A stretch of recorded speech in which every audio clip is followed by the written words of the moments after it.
So Kartik, I think, we'll start at the very beginning. I think, let's find out what is AI. It's been around for some time now. And maybe you can, one of the passages in the book talked about Benjamin Franklin, who was the US ambassador to France. He was in Paris. This was just before Napoleon's time. And he was called in to see a machine. Can you tell us a little bit about that? It was an interesting, tidbit I learned from the book early on.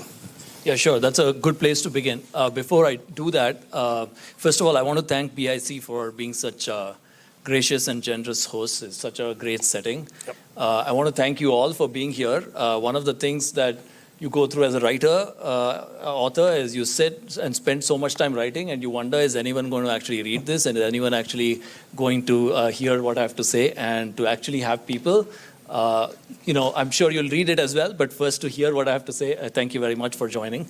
And thank you, Ravi, for hosting the event. And thank you for the tall praise. I have to correct you. I was not the badge topper at BITS Pilani, but if you insist, I'll take that. But coming back to, I think that's a good place to begin. AI is an overused and overly abused term as well.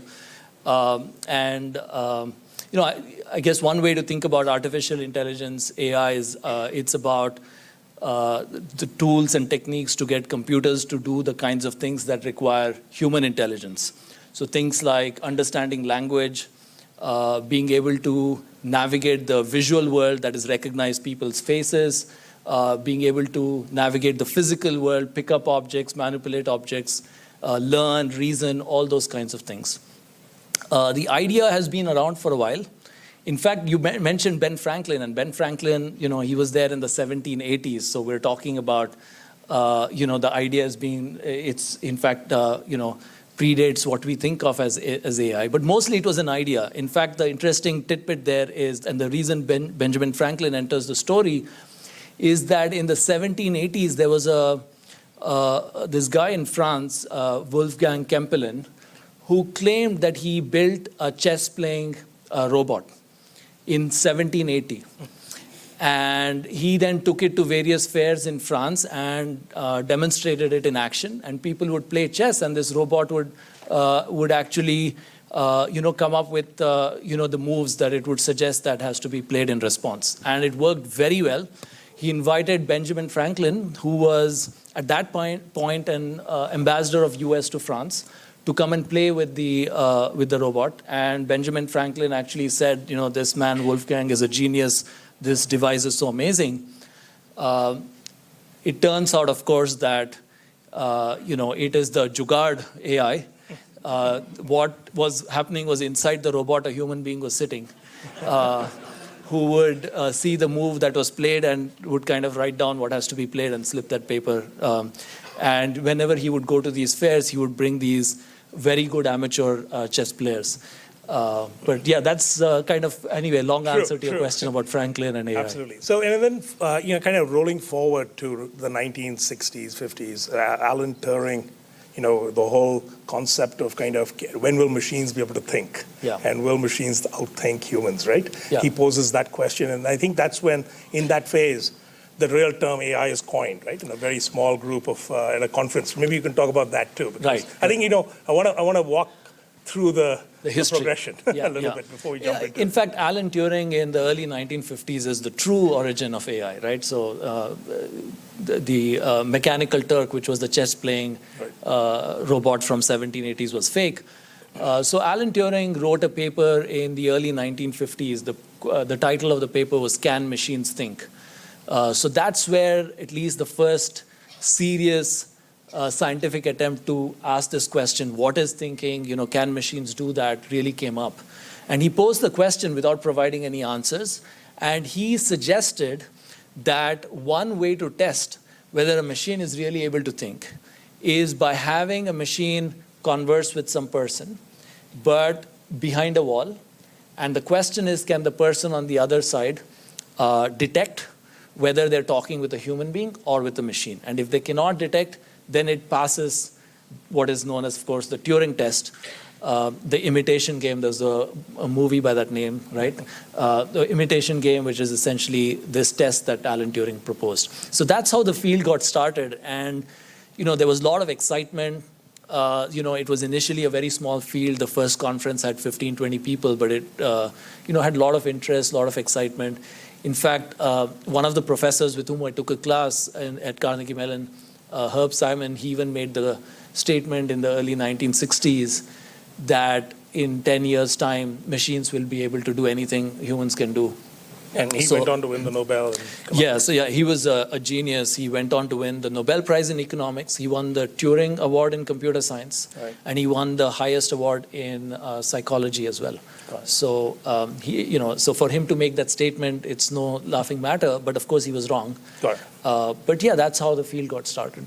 So, let's talk about how, AI, it's called AI now, there's a lot of hype about it, but it's been around for some time.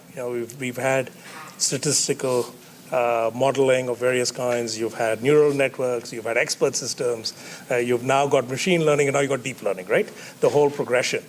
Can you walk us through that for the layman, right? What is the original algorithms and where are we today and why we're excited today about artificial intelligence? Sure. So the question is, if you say, okay, we want to have computers do intelligent things, the question is how? And there isn't one way. There's many ways in which you can try and build AI. One, and I won't go through all of them, but I'll mention two of them. One approach that was used quite a lot is an approach where you observe human experts do intelligent things and you ask them, how did you do it? Right? So you want to build a system that can diagnose diseases. You essentially go sit down with a doctor and you ask, okay, why did you diagnose this person as having flu? Why did you diagnose this person as having, pneumonia and things like that? And the doctor will essentially say, I observed this person as a fever, they've had a chills in addition, body ache, and this and that. I did a blood test that showed this, therefore I concluded it's a fever. Now you write down those rules. And so you interview doctors for hours and days, maybe months, and you codify all the rules that doctors use in making diagnostic decisions. And that is the expert system approach. And there were such systems built some time back. In the 1970s, there were systems built to diagnose diseases. They work reasonably well, but at the end of the day, they cannot match human intelligence. Doctors would still easily beat that kind of a system, which is kind of interesting that you spent days and months with the doctor, codified every rule this doctor uses, but it still cannot match a doctor. And that's because we all have a lot of knowledge we don't even know, right? And so you ask me the rules, I can tell you rules, but there's a lot of knowledge I'm not even aware I have. An example would be, if I asked anyone here, can you recognize your mother? I'd say, of course I can recognize my mother. Now give me the rules to recognize your mother. So now the person says, okay, her face shape is this, her nose shape is this, eye color, this and that, and you codify all the rules, you apply it. That system is not going to recognize in a photograph that this is, Ravi's mother or Kartik's mother or anybody else. Or if I ask you, give me all the rules for driving. Again, we could spend days together. You give me every rule you use, Ravi, for driving. And I codify that and I roll it out in a car. You and I wouldn't want to be anywhere near such a car going out on the street, right? And so the expert system approach really goes only so far. And so another approach, which is kind of the dominant approach today, is let's not bother asking people the rules. Let's just observe them in action and collect a lot of data and do pattern matching. So that's the statistical approach known as machine learning. And the idea here is instead of asking doctors, how do you diagnose diseases? You get data of 1 million patients who walked into hospitals. What were their symptoms? What were the medical tests? What were their clinical markers? What was the final diagnosis? And you give it to the system, and essentially it's looking for statistical patterns. And it observes, when the person doesn't have a fever, there's no diagnosis of pneumonia. When they have a fever, I tend to see pneumonia diagnosis. But fever alone isn't enough. I also need to see chest congestion. I also need to see, so it matches all those patterns. And so now you have systems that can diagnose diseases. You also have driverless cars that are built the same way, Nobody is sitting and writing any code to tell the driverless car, do this if there's a vehicle in front of you. All you do is you essentially attach cameras to cars, have people drive around, just record all that information, give it to a machine learning system, and that's looking at patterns and recognizing when does this person change lanes, when does this person slow down. Again, I'm speaking with the US context. India driving is a different issue. We will challenge them all. Yeah, we will of course challenge those systems. But yeah, that's the idea. So these are some ways to build these systems. So is that the way children learn too? Indeed, yeah. Actually, machine learning is closest to how humans learn. Your child starts off not knowing anything. You point to an animal and you tell the child that's a dog. So next time it points at something and it says that's a dog, and you say no, that's a cat. And now the child is recognizing, if there are whiskers, if there's this other pattern, that's a cat. Next time it says that's a cat, and you say no, that's not a regular cat, that's a tiger. And you say, oh, okay, now you learn. And so it's data, and you're constantly updating, and that's machine learning. You're getting data, and you're looking at patterns. So you might learn wrong patterns, but you get more data, and you correct, and you keep improving. So what are the enabling technologies that have made it happen now? What are the enabling technologies that have made it happen now? Do you think? You mentioned data. Obviously, you've got lots of data, sensors, cameras. Yeah, so it's interesting. Machine learning, the idea was there even in the 50s when Turing asked this question, but it didn't succeed. In fact, in the 60s, mostly machine learning failed. And there was this famous computer scientist, Marvin Minsky, who kind of said there's no point pursuing this approach. It's certainly worked in the last 5-10 years. And there's many factors. One is data. We just didn't have that kind of data before. Now, because of digitization, there's so much data. You want to create a system to recognize people's faces. People are constantly uploading their faces, photos online and tagging them. And now you can use that to recognize faces. So there's so much data. The second is processing power. You didn't have this kind of processing power in computers earlier. And the second and the last one, the third, is the algorithms have improved and changed. So I won't go into the details. I think it's a bit technical, but the newer algorithms you mentioned, deep learning, and those algorithms have improved. And I think the only thing I'll say is that these are algorithms that try to mimic how the human brain records information and updates that information. And these are the algorithms that are performing very well these days. So let's talk about kind of where we'll see AI being applied, right? And I think, as I read through the book, there were so many examples, right? You walk through, especially the undergraduate, you just walk through a day in the life of one of your students, right? Yeah. How they wake up, how they're going to kind of pick what they eat, what time they wake up, and it's actually true. Every one of those things you walk through. Can you walk us through that a little bit in terms of how it's going to kind of, in some sense, infuse everything we do, right? Yeah, so I think, modern AI systems are highly capable, becoming even more capable. So anywhere where human decision making comes in, you could pretty much ask, can AI do that and do it better? So we see it in many cases today. Some simple examples that we see today, you go to YouTube, there's a system that figures out what's the next video to play. And you went to go and watch one video, and before you know it, you spent 4 hours on YouTube and you've seen so many videos. That's because these systems are figuring out what you'd like. In fact, 70% of the time people spend on YouTube is attributed to the recommendation algorithm. On Netflix, 80% of the viewing activity is attributed to recommendation algorithms. On Amazon, a third of the purchases people make are attributed to recommendation algorithms. So these are decisions we make in our personal life. Certainly even online news that we read, Facebook's algorithm figures out which stories to show you, which ones not to bother showing you. So that's an algorithm again. At the workplace, we talked about doctors and diagnosing diseases. IBM has been working on that. They've had many failures, but then there's also many other companies that are working on AI-based medical diagnosis. You look at loan approval decisions in the US. A lot of these decisions today are made by computer algorithms that are essentially predicting what is the likelihood that this person will pay back. Right. And it's the algorithm that essentially looks at past data and says, okay, I have this person's education, their gender, their age, their occupation, all this data, and then it says, okay, there's an 80% chance this person will pay back, so maybe, give the loan, but interest rate should be higher. Recruiting, resume screening, job applicants apply. There's so many resumes. Who do you actually invite for the interview? That resume screening is done by algorithms. In fact, even life and death decisions. So in courtrooms in the US, there are algorithms that will predict the likelihood that a defendant will reoffend.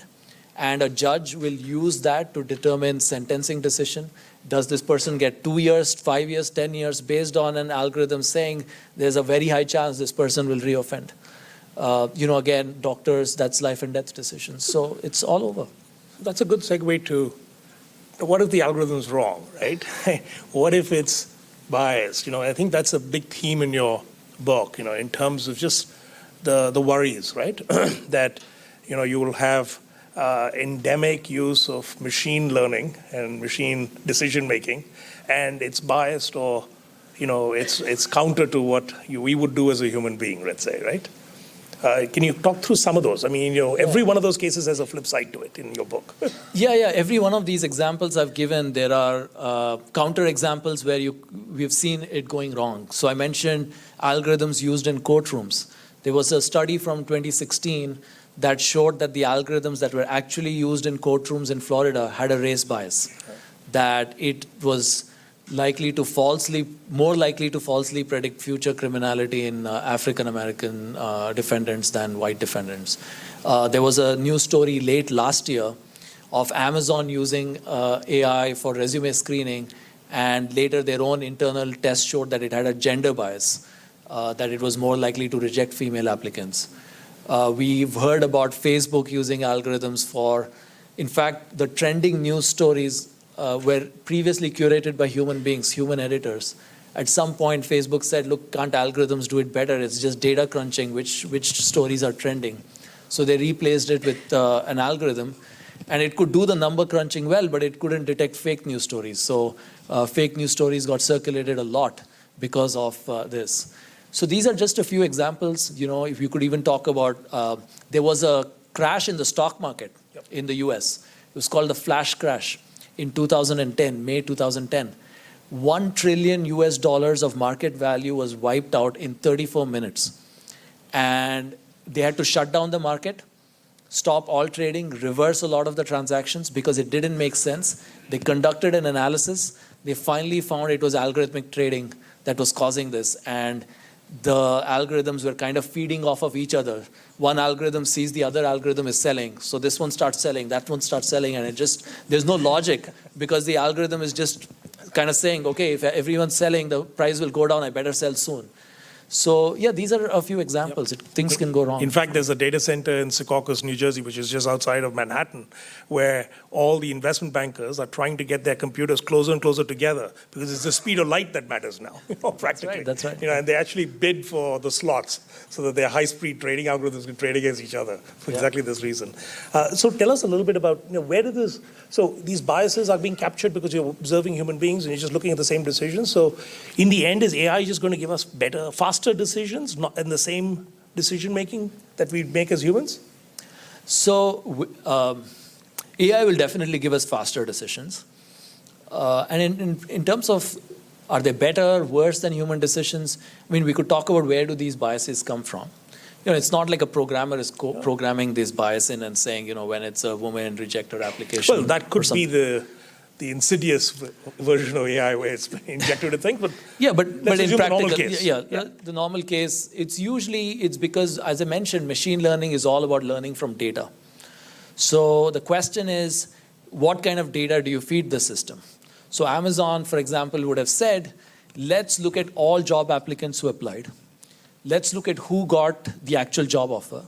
Let's look at who actually got promotions at the workplace. And let's now create an algorithm that mimics that. So if there was gender bias in human decision making, conscious, unconscious bias, that causes that to happen, then the algorithm picks that up and it becomes biased. Same thing with the courtroom algorithm. So these biases are from the data. So what is happening is we're moving to a world where the programmer doesn't have to do that much. Earlier, the programmer had to, anyone who's an engineer knows that, you're writing all the logic of the code. If this happens, then you do this. If that happens, then you do that. Now you don't have to do any of that. You just say, here's the data, learn from it. And so the data becomes the driver of the AI behavior. So who controls the knobs on some of those things? I mean, how do you first even know it's biased? I mean, you might have a point of view. I mean, every kind of set of decisions that we make, somebody says, no, it's not biased, it is biased. So that's one. Who's the arbitrator of this, and who controls the knobs? And then, how does it impact us? How do you police this? So who controls the knob? Right now, it's the data scientist who's writing the 20, 30 lines of code that's saying, take this data set. I'm trying to predict if this person will be successful or not. Use these variables. The question is the person also adding a bunch of tests where they're saying, okay, test formally for gender bias, or test for these other kinds of issues. Test are they running simulations where you're asking, how will the algorithmic trading system respond if weird things happen, and so on. So it comes down to the data scientists and what tests they do. And I don't think that mindset of testing for bias, testing for security issues, testing for weird things happening is there in data science or AI these days. So it's, we need some mechanism to police and to make sure, is it like an A/B test? Is it like a control set that you do run a set of things through human beings who make decisions and you test it? What do you see coming out? One of the things that I've kind of advocated in the book is an audit process. Right.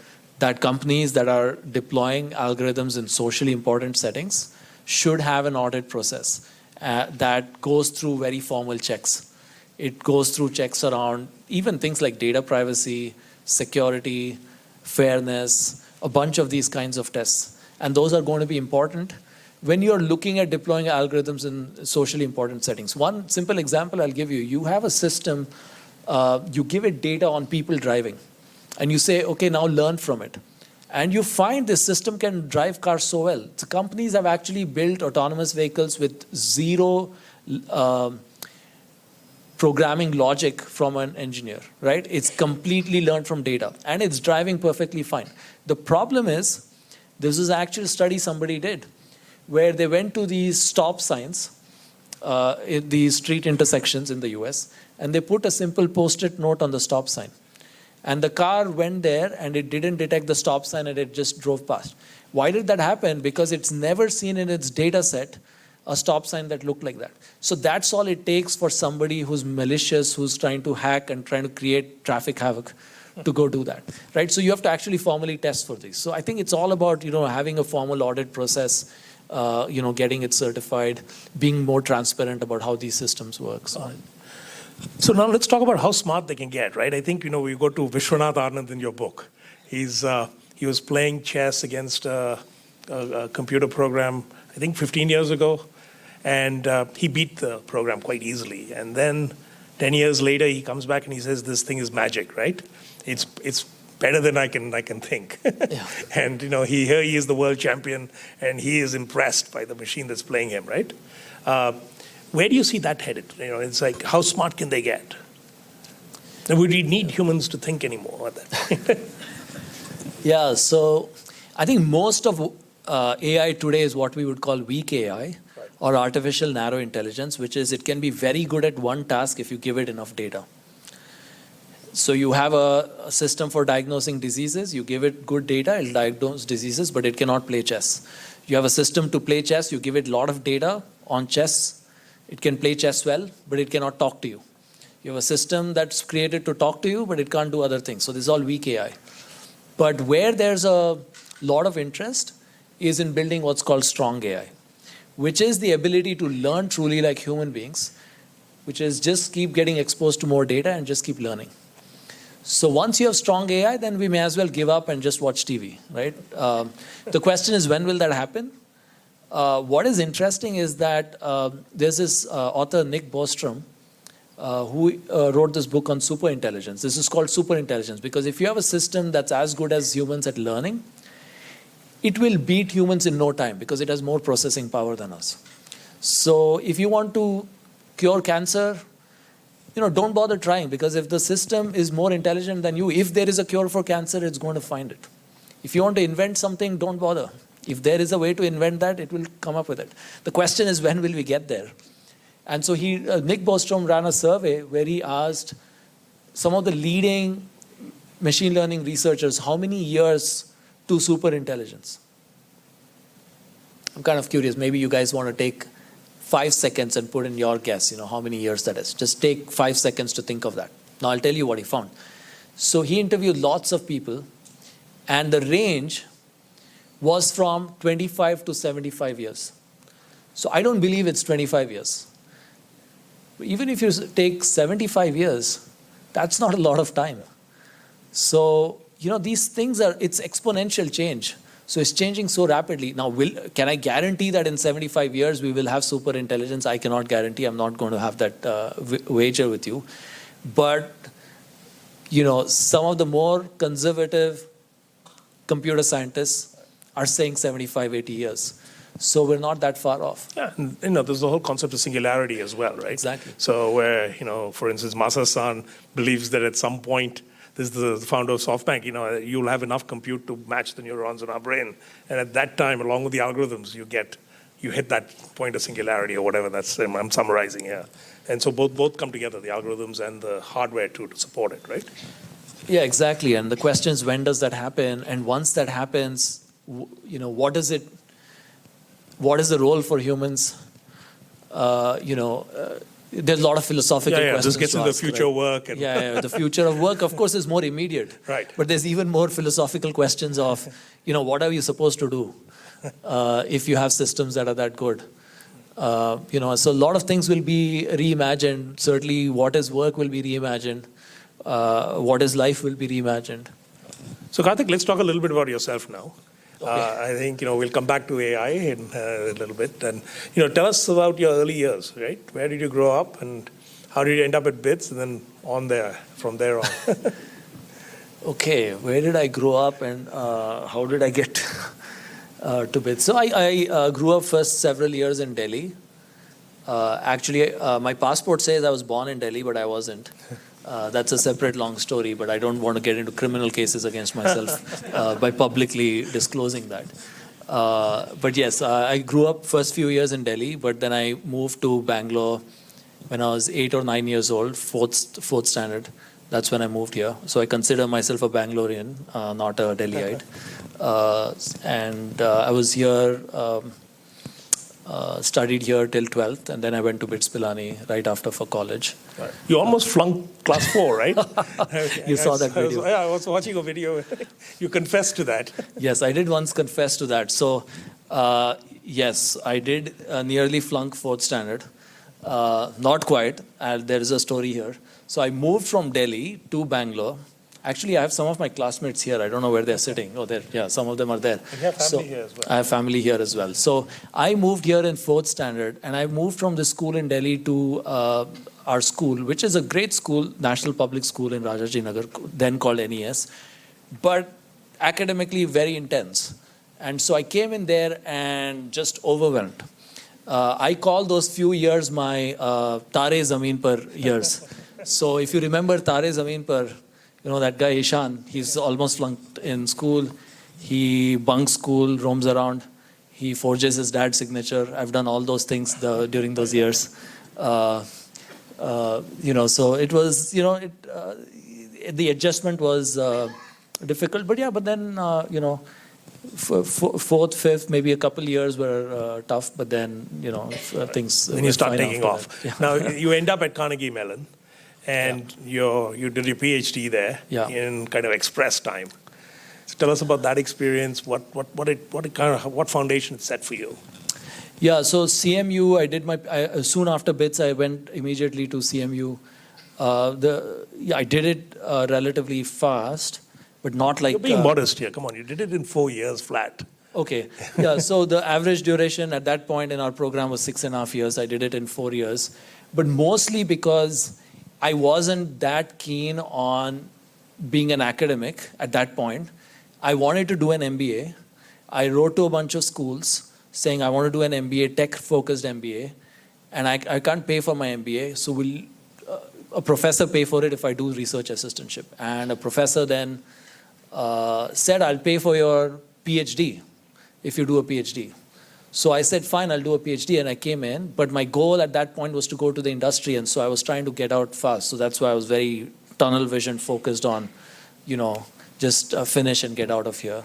So yeah, so then went through the PhD. And in 2009, you're among the youngest tenured professors of Wharton, 31 or something, and you got a tenure already, and you're looking at a sabbatical. And what do you plan to do? You planned to head to Bollywood? Can you tell us a little bit about that? Okay, now you're just like opening up my.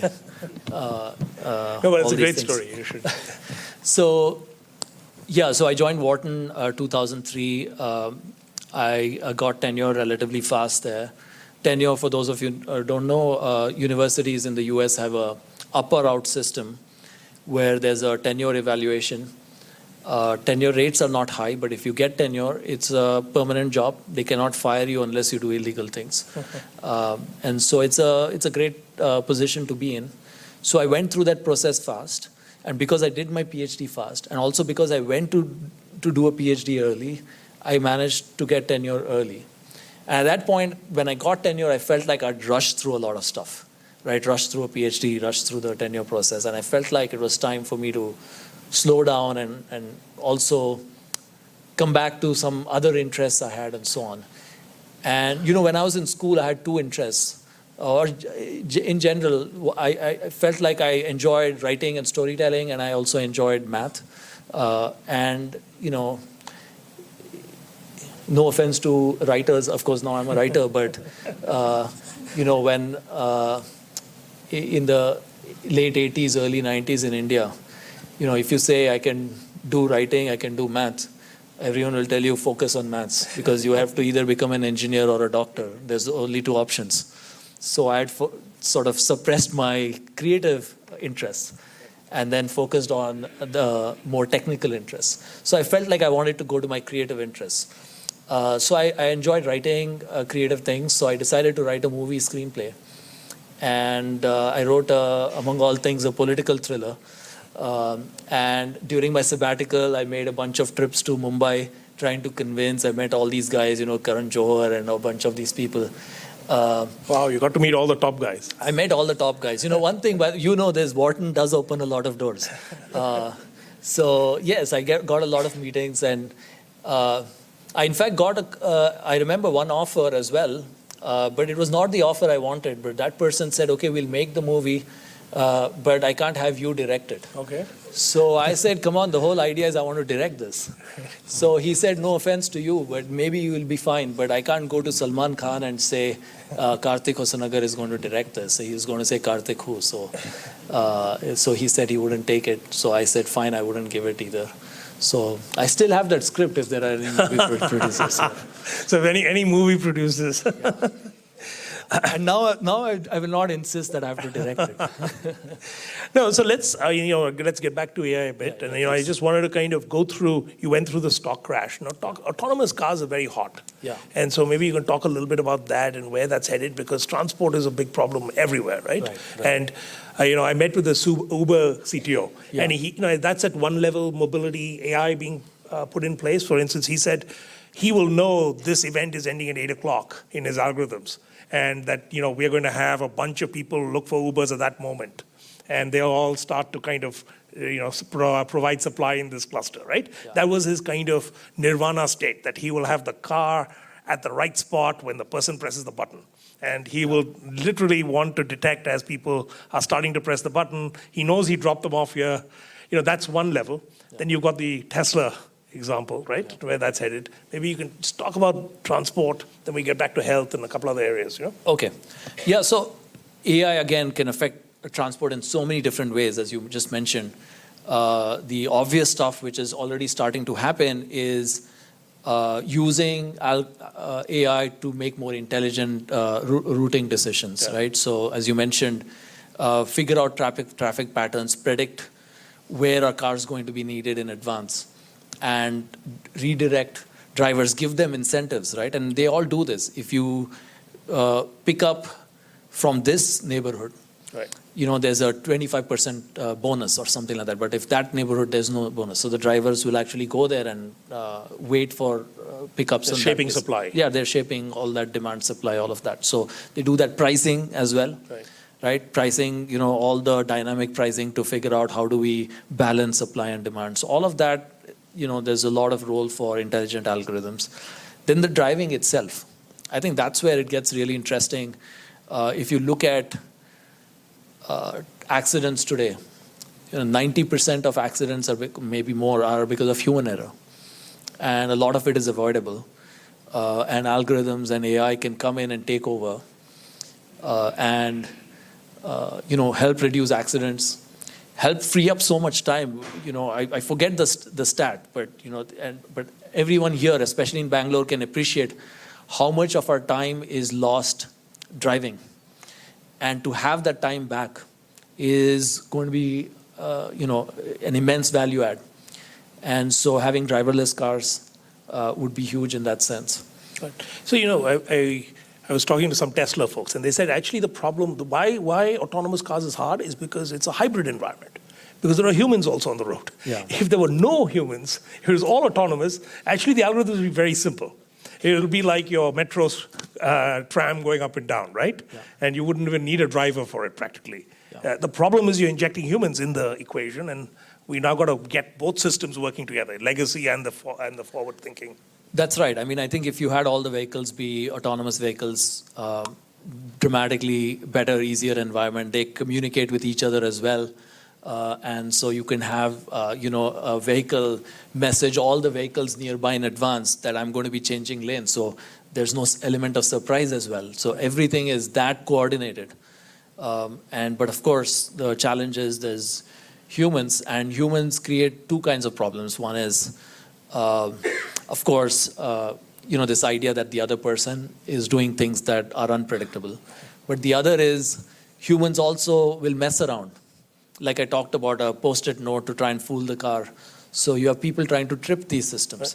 Right. If you have a driverless car, you also have to worry about the situation. You're sitting at home, sitting in your living room. You're looking outside your window, and your car suddenly pulls out of your garage and drives away because somebody hacked into your car and just hacked it, and they took away your car. So you have to worry about all these kinds of situations, right? So I think the practical problems in getting cars outside, you have to also worry about liabilities. Now, if there's a car accident, you go to this person, you caused this accident, this person died. He says, no, I was just sitting here. Sue Google, they created the software, or sue the hardware company.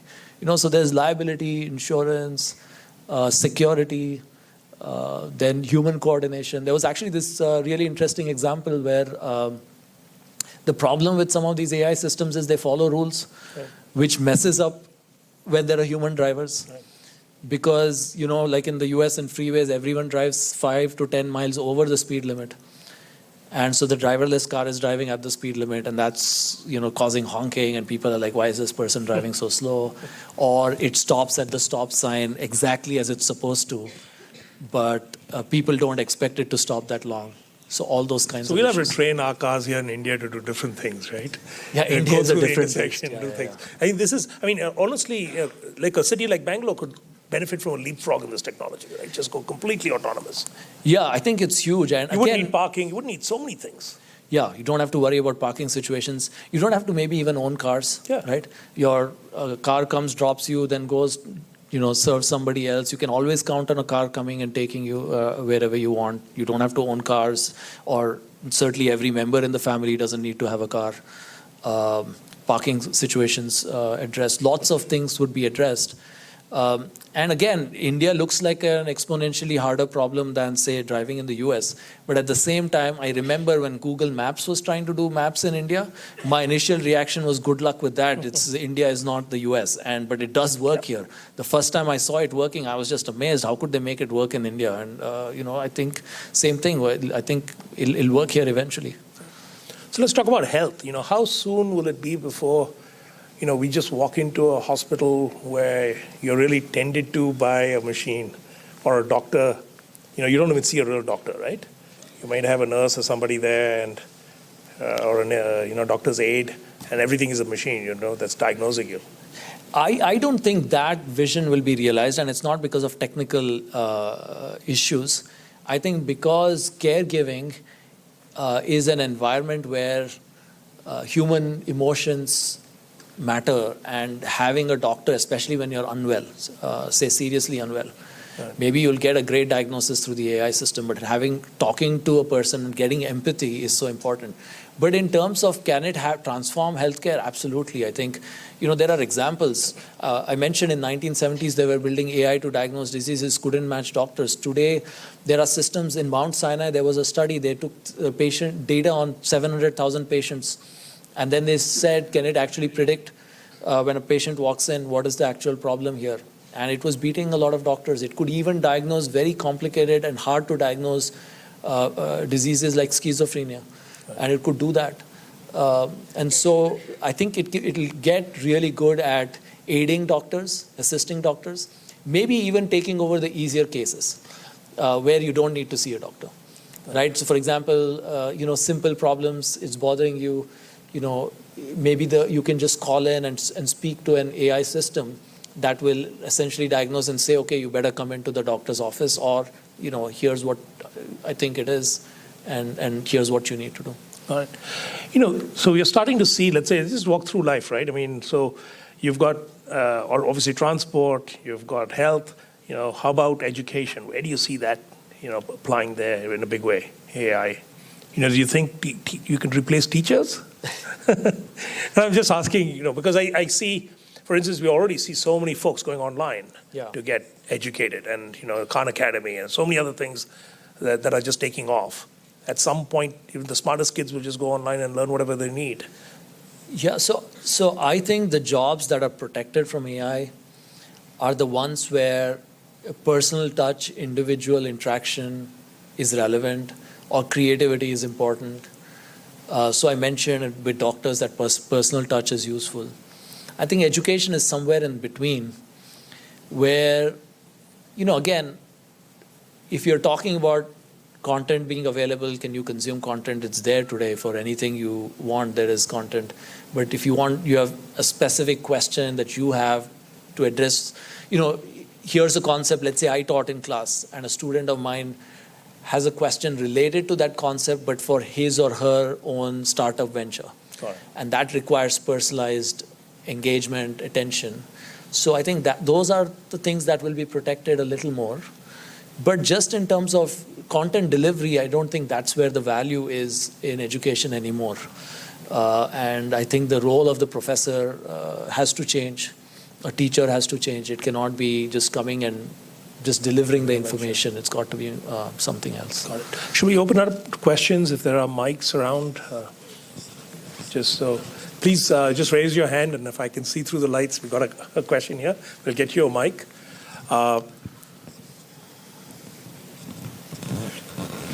Just a second while we get the mic. So, maybe while we're waiting for the mics to come down, you can talk about, the bot at Microsoft, right? We'll talk about the downside. That was a very egregious example of technology gone haywire, right? Right. So while we wait for the mic, just, Yeah, so in fact, I started the book with the story of a chatbot that Microsoft created in China called Xiaobing, also called Xiaoeyes. And this is a chatbot which chats with people, and it was created in the persona of a teenage girl, and it was extremely popular, had 40 million followers in China, and over 10 million of these followers have said, I love you to Xiaobing. That's the love and affection that Xiaobing inspired.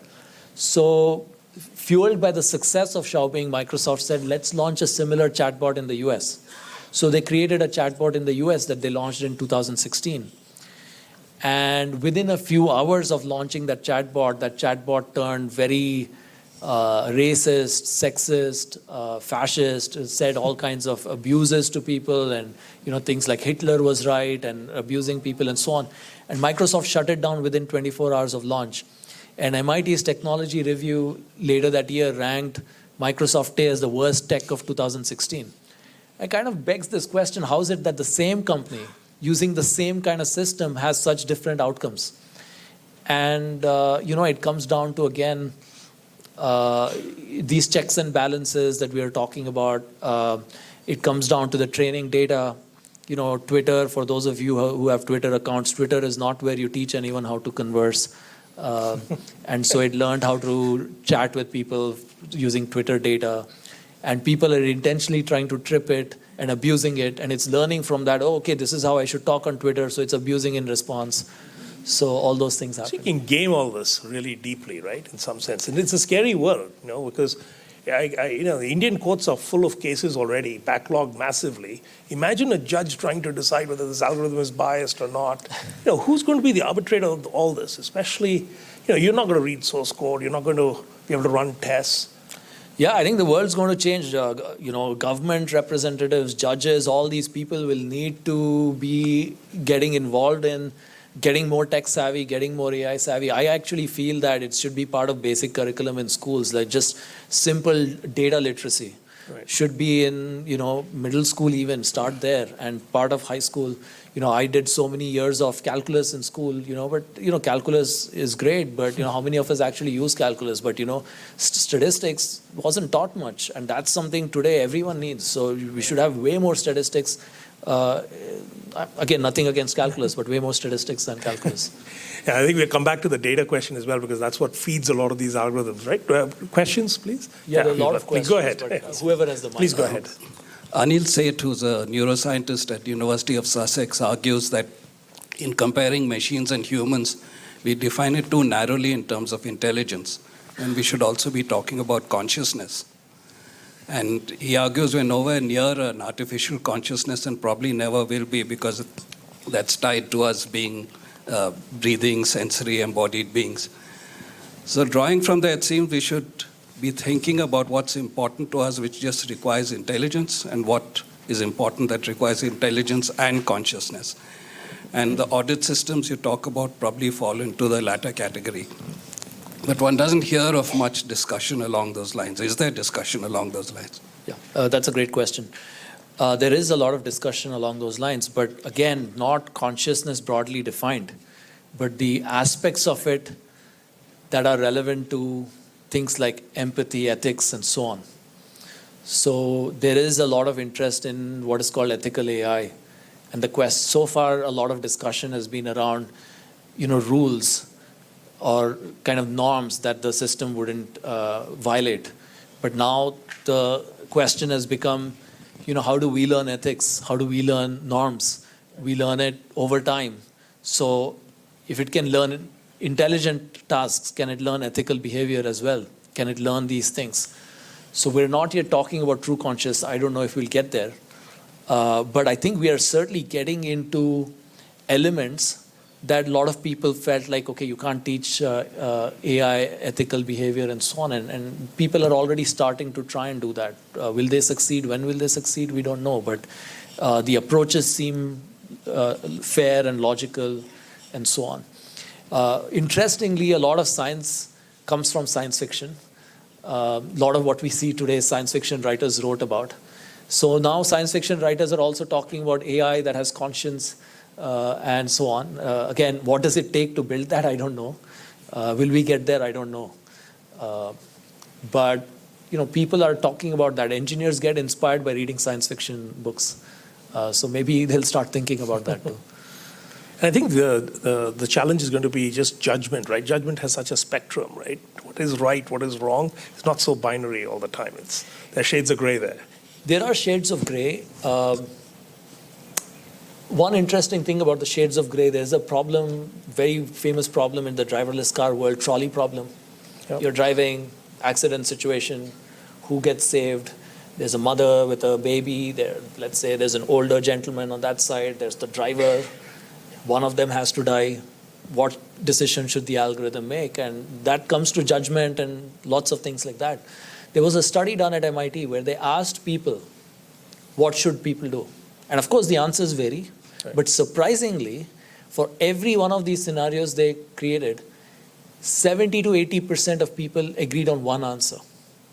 So if you have that kind of data, then you can create a system that again can learn not judgment that everyone will agree with, but a judgment or choices that a majority will agree with. Right. Yeah. Any other questions here? Please go ahead. Yeah, congrats, Kartik, on your book and an amazing walkthrough into artificial intelligence and your biased algorithms. So you spoke on length on how it is used in the courtrooms, on transports, on health, education. Mine is a simple question. When do you see it happening for farming decisions? For the farmer to use machine intelligence, when to sow, what to sow, where do I sell, taking price data, taking satellite data on rainfall. So when do you see it happening and how will it happen? Yeah, I think farming is a really interesting sector, and I think it will happen soon, starting with easier problems. In fact, one of my former students, Vaishak, who was at University of Pennsylvania, right after college, he actually came here, Bangalore. He spent 2 years. It didn't succeed, but I'll tell you what he was trying to do. He was trying to do a simple thing where a farmer sees, in their crop, a leaf with something's looking odd. Could it be a disease? Could it be, insects? Or what is the disease? What is the insect? What am I supposed to do? Take a photo through his app, upload it. And initially, he was having humans look at that and suggest what the farmer should do. And the idea was this training data set, then the AI system does that on its own and can guide the farmers. And the humans were able to do quite well. In terms of taking good photos, they were able to say, okay, this problem is this, and this is what you're supposed to do. And so that is one example. And in fact, there's a lot of interest in this area known as AgTech, as you know, agriculture technology. It's right now fairly rudimentary, and right now there's in fact this company here, Cropin. What they are trying to do really is create an information system for agriculture, where at least farmers can record information on what did they sow, and then of course it records daily weather patterns, what did they harvest, and it records all the data. But now it's collecting all the data. That's what Cropin is doing. And Cropin has raised a lot of money, including from the Gates Foundation. One of the really big checks was for Cropin. It's collecting all the data. I think over time, we'll build intelligence on top of that data where it could suggest, that other farmer nearby, their yield was higher than this farm because of these other practices, and it'll suggest best practices to farmers and so on. I think it's a matter of time. I think agriculture could be revolutionized through AI, and actually should be revolutionized through AI, because with this many people on Earth, I think we need farming to get better. It'll be a combination of sensors, microsatellites, Right. exactly. All of that, because there's so much work going on there. Right, exactly. First, we are at the data collection phase. Right. Once that's more advanced, I think we'll get to that intelligence phase. And weather.com was acquired for $1 billion or something in the US, right? Yes. Yeah, Kartik, Wing Commander Butt. I'm a huge Asimov fan, vis-a-vis Arthur Clarke, and his boss was Campbell.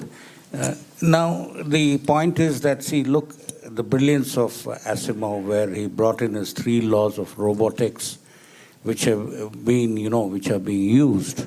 And in 97, I saw the building in UCLA of brain mapping. So my point is 2 things: the impact of science fiction, as you said, and when you look at consciousness, the quantum physics, living in 2 states, the soul, stuff like that, the link up through the pineal gland and stuff like that. What are your comments on that, in terms of looking at the future? Well, as I was mentioning earlier, and as you pointed out, Isaac Asimov, way ahead of his times, the 3 laws of robotics, and now we're talking about ethics of AI, what are some things AI is not allowed to do, and so on. So he clearly saw a lot of this coming. And I mentioned earlier, now science fiction writers are talking about consciousness and in AI, and people have connected it to quantum computing and so on. I personally don't have a firm view, mostly because I haven't actively engaged in that, so I don't have the necessary background. But just today, we were having this conversation. I don't know if Dr. Usha Vastar is here. Yeah. Oh, seated right next to you, in fact. She was actually talking about, a lot of ideas in say, philosophy, in Hindu philosophy, Advaita, and so on, and connecting that to things in quantum computing and so on. And so I think she's seated next to you. I think she's the right person to, in fact, comment on some of these things. But, where will this evolve? I don't know. But, science fiction has done a great job of inspiring engineers in the past. And that is where science fiction is now going, getting into these kinds of things beyond. You now have a robot that's doing intelligent things and perhaps destructive things. Now we're talking about AI with consciousness, AI that wants to live, and so on. Yeah.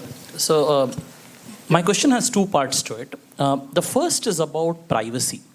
So when these algorithms are consuming so much data and coming up with patterns, there are risks to privacy. There was an article a few years earlier about Target actually identifying a woman who was pregnant before she was pregnant because of the consumption patterns. So that's one part of the question. The second part is, as we move to unsupervised learning, deep learning, these are black box algorithms where, like you rightly mentioned, programmers don't understand how the logic came.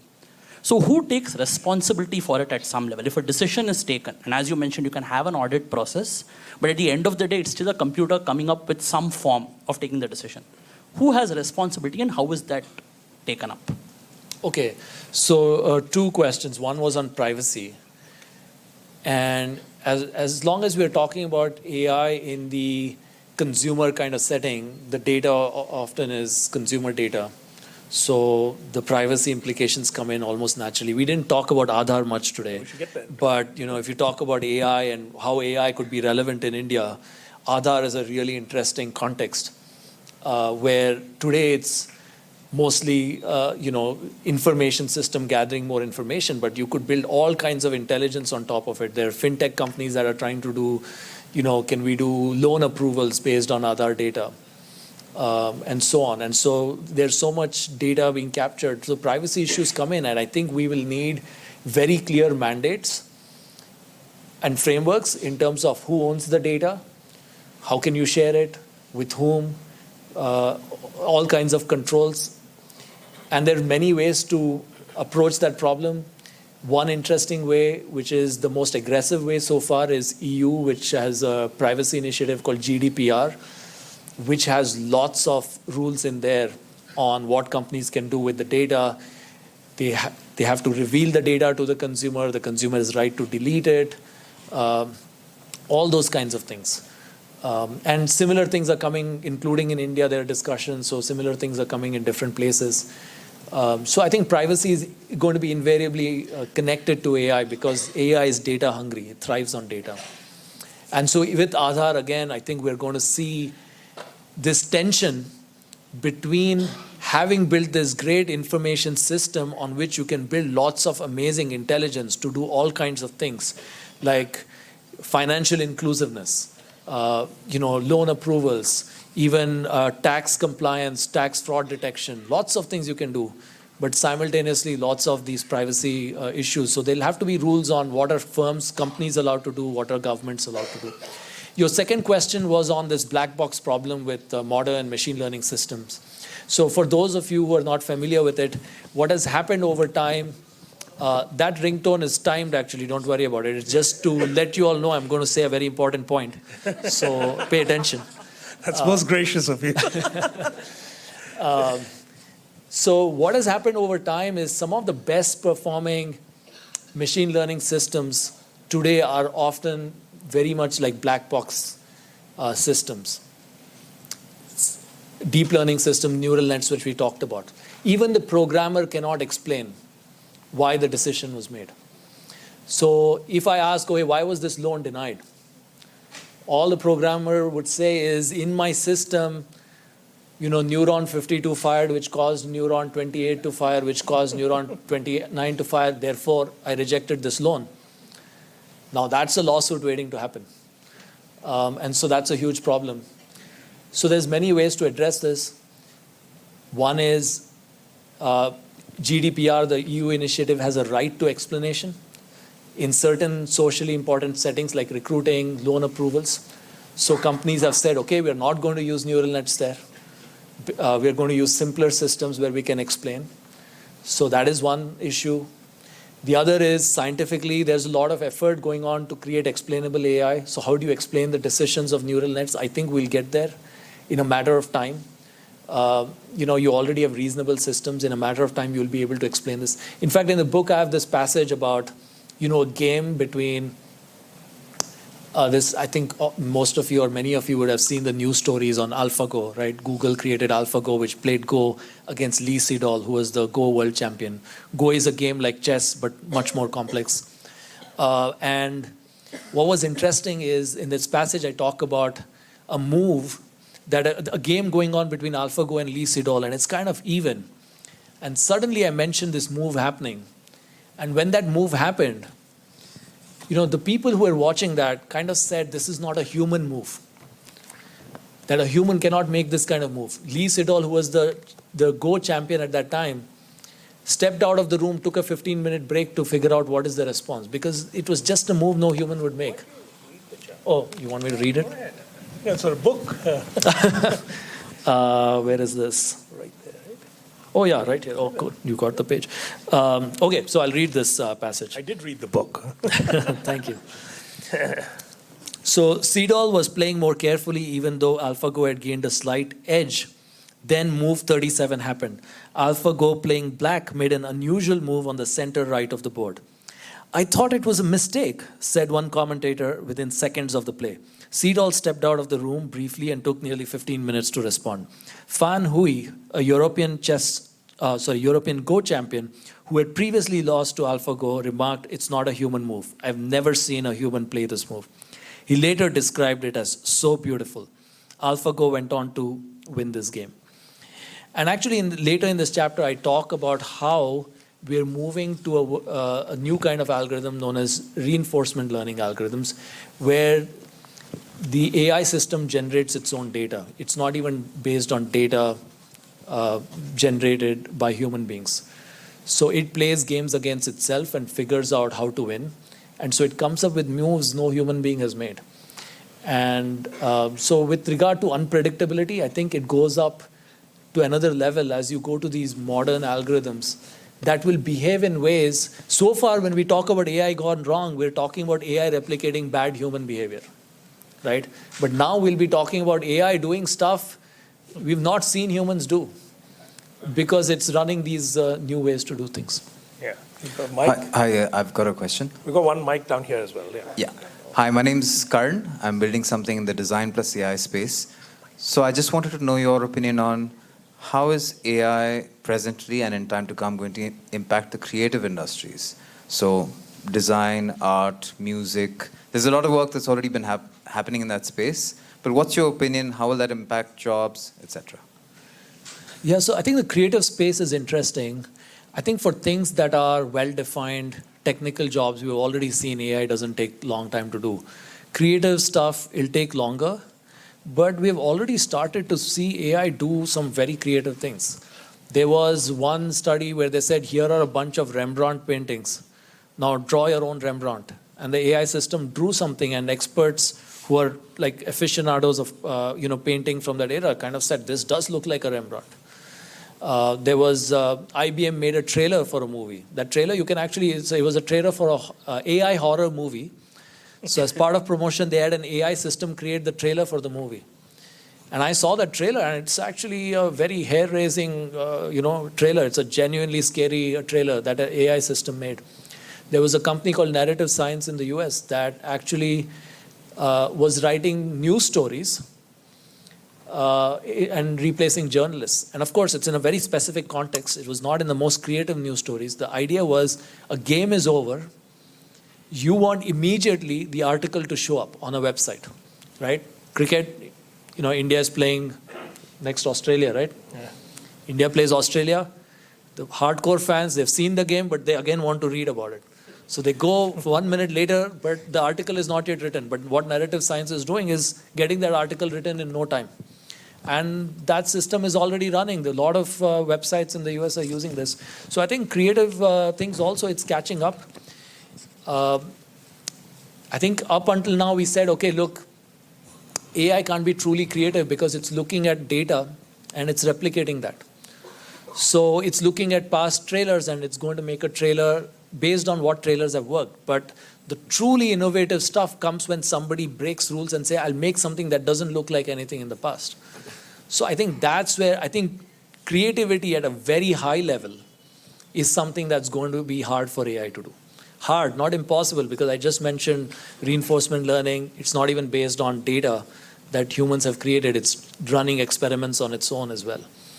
But I think moderate levels of creativity, very routine designs, very routine writing and articles, that stuff, I think it's a matter of time. Mr. Murthy, you had a question? Gururaj, here you go. Ravi, we are very fortunate to hear Kartik this evening speaking about what AI can do in the next couple of years. But we are equally fortunate to have Narayan Murthy and Sudha Murthy here. They are the pioneers of the IT revolution in our country. We should all hear from both of them on how AI can impact upon life in India in the future. That would be Sir? great. Thank you. No. This is a time when we have all come to listen to Kartik, so let's not do that. I think Sir, that's not the everyone right here will thing. be very happy to hear your opinions. No. So please. Well, I do want to make a small comment. Probably you can elucidate further. At this point of time, as against the Turing test, which we all read in 67 or so, that now Turing test is not so much a definitive conclusion whether there's a human being or a machine behind the wall. Today, the ability to define purpose and goal is truly what distinguishes a human being from a machine. But do you want to comment on that? Sudha, something to say, please? I think you just made a brilliant point, which is absolutely valid, which is I think if we keep asking, as AI is able to match what humans are doing, what is left for humans to do? And I think if, we're talking about well-defined tasks, very easy for the AI system to do. But what is the task, right? That's your point about purpose or goal. What is the task? Especially as you get into, let's say we're talking about, companies. The creative task of, where should the company be headed?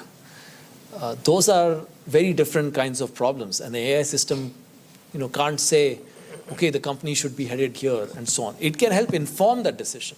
I think that's where AI will be relevant.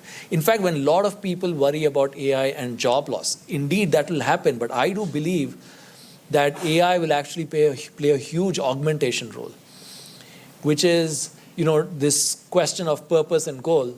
It will be informed by AI systems that can help us identify what's the most relevant data we should look at and make us more efficient. And then it will help us get to purpose and goal. So even for a doctor, it will mean the routine cases you don't have to handle.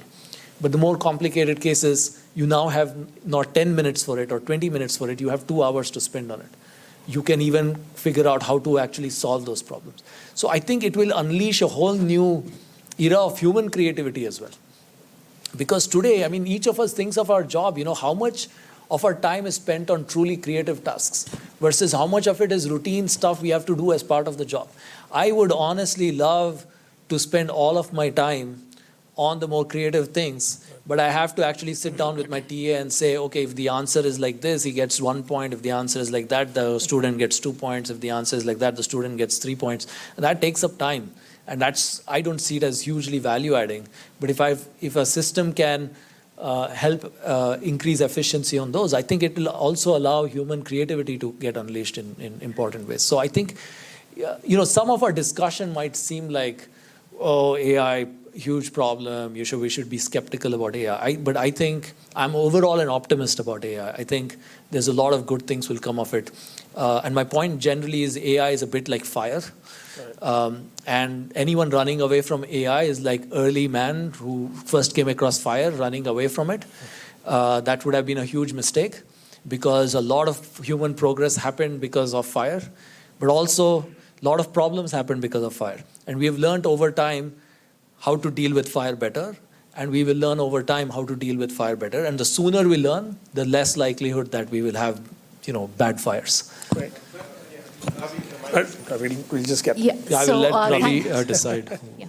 Thank you so much for an amazing talk, Professor Kartik and Ravi. I'm Kanchan. Very interesting you mentioned loan lending a couple of times because I'm a founder of a fintech startup, Loan Genie. So we talked about recommendation engines.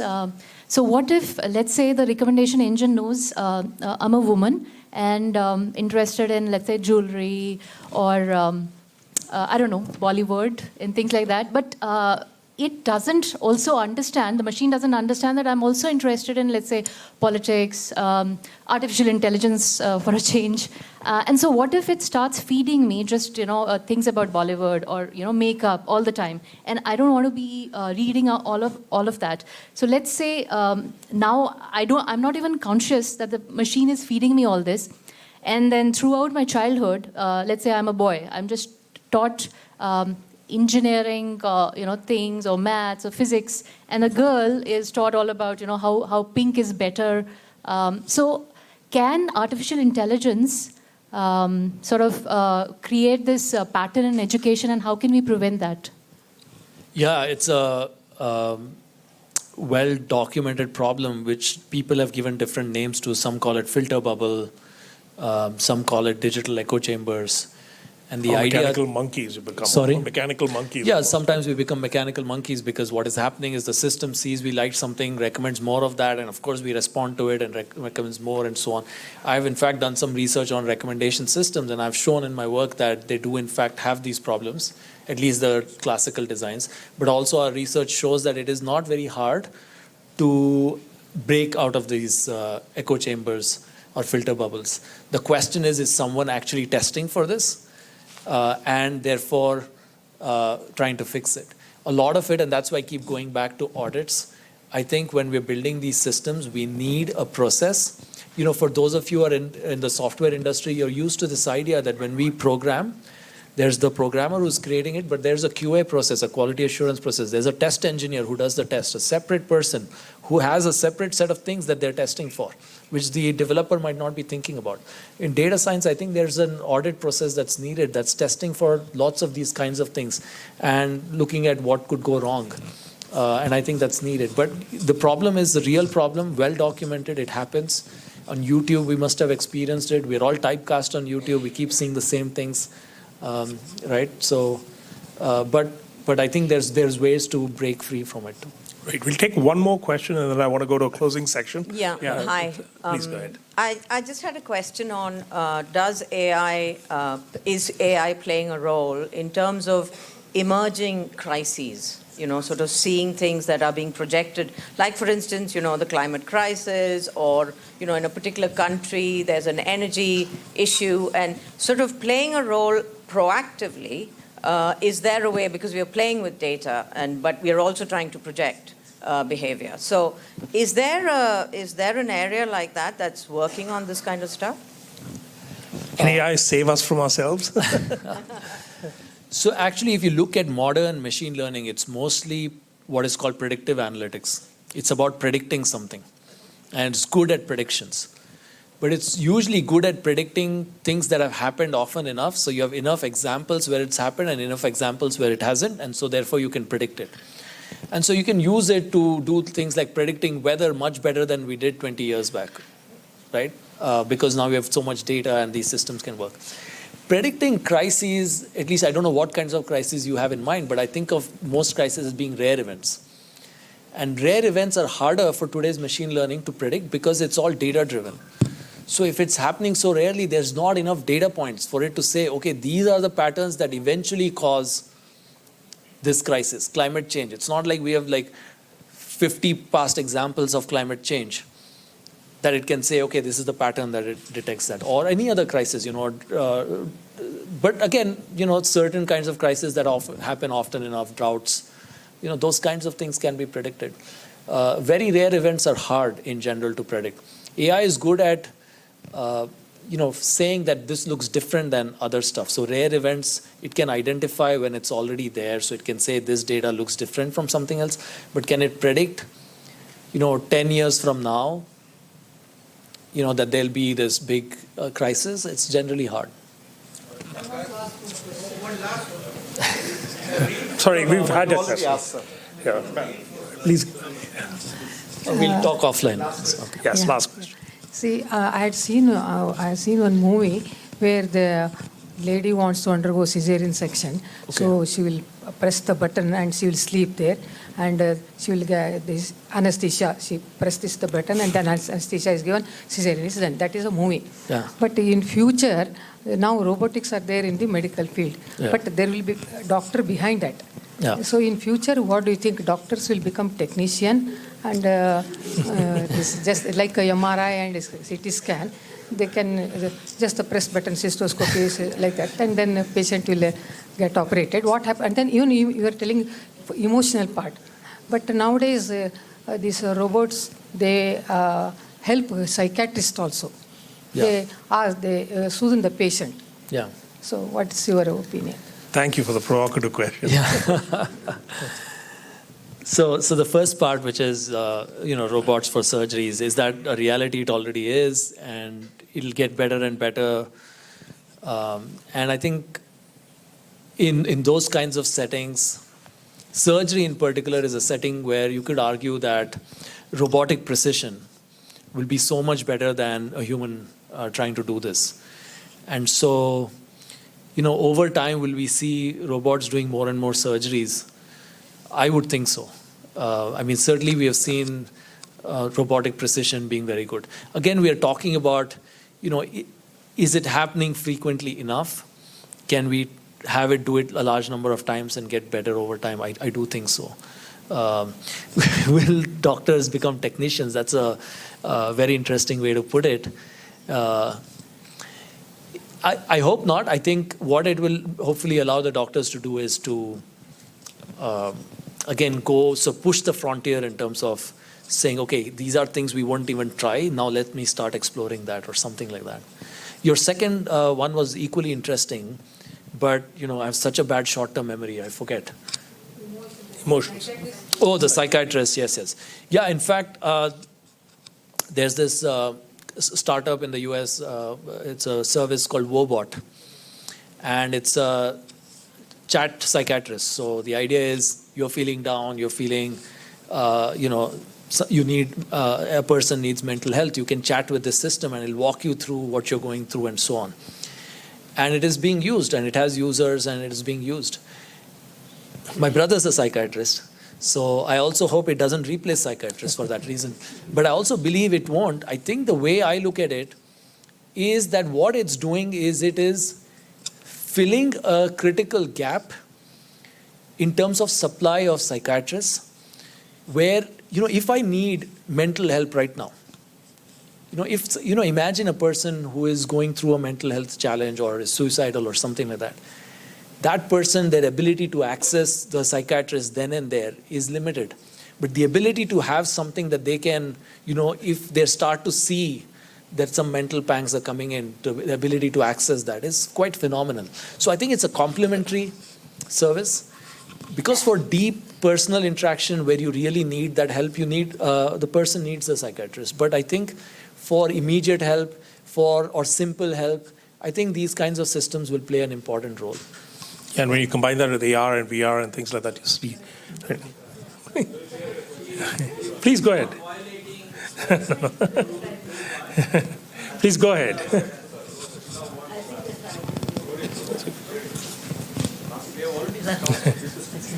Yes. Yeah. With all these intelligence in real life, a simple hug, a pat on the back, wiping the tears, saying, I'm with you, whether I have the qualification or not. But don't worry, there's always a road ahead. So what, you may lose the battle, but you'll win the war. These words cannot be replaced with anything, I suppose. Right. Any comment on that? Yes, I completely agree. This is why I was saying earlier, I believe, when you were asking about doctors, I personally don't see doctors being replaced with AI, even if the AI system can diagnose as well, can treat as well. Because I think there are settings where human empathy is very relevant. And I think, if we look at, somebody asked me once, okay, I have a kid, if you're saying AI is going to do all these things better than humans, what should I even ask my son or daughter to learn. And I kind of said, okay, look, for me, the way I think of it is, if AI is going to rule the world, then you've got to do one of two things. You either have to go into the business of creating AI, which is you learn computer programming, you learn data science, you learn machine learning, and you create AI. Or you become really good at creativity and empathy. And we are very far from a point where AI can reproduce that. So take creativity to its limit, take empathy to its limit, build those skills, as opposed to the standard technical skills. Great. I think that's a fantastic note to end on. Yes. Thank you, Kartik, for spending the evening with us. Thank you. Much appreciated. And we hope to have you back every 2 years or so you could give us an update on where we are on AI. No, 2 years from now, I will have an AI system answer your questions with this session. It will tell you what is the future of AI. So I won't be needed. But thank you all for joining. It's been a